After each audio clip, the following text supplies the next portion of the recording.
Well, hey everybody, today we are in Psalm 64:10, and the most of this passage is taken up with David upset, frustrated, angry with God for the injustice that he's experiencing, and he wants God to take vengeance against his enemies.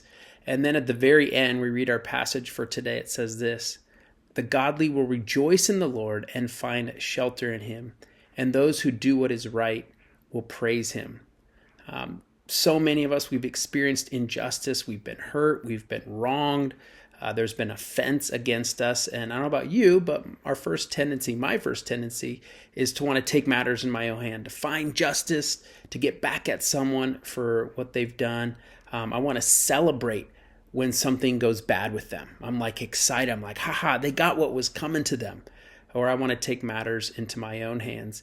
And it's not till the very end of the verse that David finally surrenders to God and says, "I will rejoice in the Lord and find shelter in him," allowing God to make all things right, to be the judge.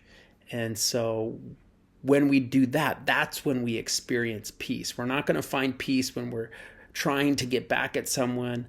We're going to experience peace when we've surrendered our power, surrendered our will to God, and letting him make all things right.